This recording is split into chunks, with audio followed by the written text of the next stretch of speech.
আজকে আমি বাসায় বানিয়ে ফেললাম এই মজাদার পুডিংটি। এই পুডিংটা খেতে এতটাই মজা হয়েছিল, আমার মুখের এক্সপ্রেশন দেখলেই বলতে পারবেন পুডিংটা কতটা মজা হয়েছিল। তাহলে চলুন পুডিংটি আমি বানিয়ে নিই। এখানে আমি 2 কেজি দুধ নিয়ে নিয়েছি। এই 2 কেজি দুধকে আমি জাল করে 1 কেজি করে নেব। আপনারা যতটুকু পরিমাণে দুধ নেবেন ওই দুধটাকে জাল করে অর্ধেক করে নেবেন।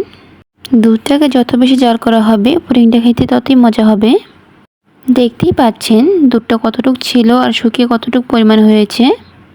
এখানে আমি 2 টেবিল চামচ গুঁড়া দুধ নিয়ে ওটাকে একটু পানি দিয়ে মিশিয়ে নিয়েছি। এটাকে আমি আমার জাল করে দুধের মধ্যে দিয়ে নেব। এখানে আমি 3-4 চামচের মতো কনডেন্স মিল্ক দিয়ে নিলাম। এগুলো দেওয়ার ফলে পুডিংটা খেতে আরও বেশি মজাদার হয়ে থাকে। এখানে আমি 1/3 কাপের মতো চিনি দিয়ে নিলাম। আপনারা চাইলে মিষ্টিটা আরও বাড়িয়ে দিতে পারেন, যে যেমন মিষ্টিটা খেতে পছন্দ করেন। এই তো আমার দুধটা জাল করা হয়ে গিয়েছে। এখানে আমি 2 কেজি দুধের জন্য 6টি ডিম নিয়ে নিয়েছি।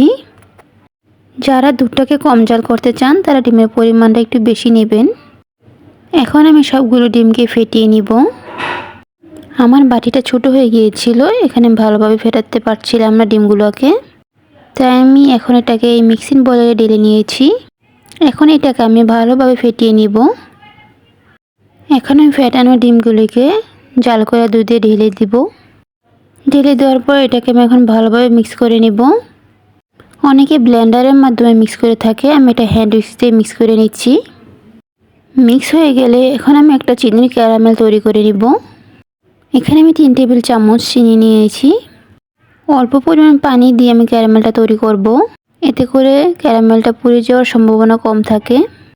ক্যারামেলটা অনবরত নাড়াচাড়ার মধ্যে রাখতে হবে, নাহলে পুড়ে যাওয়ার সম্ভাবনা থাকে। এরকম একটা কালার আসলে ক্যারামেলটা নামিয়ে নেওয়ার চেষ্টা করবেন। অতিরিক্ত কালার করতে গেলে ক্যারামেলটা তিতা হয়ে যাবে। আমি যেই পাত্রে পুডিংটা বানাবো ওই পাত্রে আমি ক্যারামেলটা ঢেলে নিয়েছি। এখন আমি পুডিংয়ের মিশ্রণটা ঢেলে দিব ওই পাত্রের মধ্যে। এরকম একটা চালনির সাহায্যে চেলে দেওয়ার চেষ্টা করবেন, এতে করে পুডিংয়ের ভিতরে কোনো প্রকারের লাম্পস থাকবে না।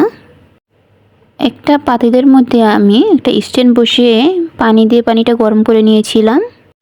সেখানে আমি পুডিংটাকে এখন বসিয়ে দিচ্ছি। বসানো হয়ে গেলে এরকম একটা প্লেট দিয়ে ঢেকে দিয়েছি। প্লেট দিয়ে ঢেকে দেওয়ার পরও আমি একটি বড় থালি দিয়ে উপরে ঢেকে দিয়েছিলাম, যাতে করে গরম পানির ভাপটা বের হয়ে না যায়। এখন আমি 40 মিনিট পরে এসে দেখছি আমার পুডিংটা হয়েছে কিনা। এই কাঠির মাধ্যমে চেক করে দেখব আমার পুডিংটা হয়েছে কিনা। যদি কাঠিটা স্মুথভাবে বের হয়ে আসে তাহলে বুঝতে হবে যে আমার পুডিংটা হয়ে গিয়েছে। এই তো আমার পুডিংয়ের ফাইনাল লুক। পুডিংটা কেমন হয়েছে অবশ্যই আমাকে জানাবেন।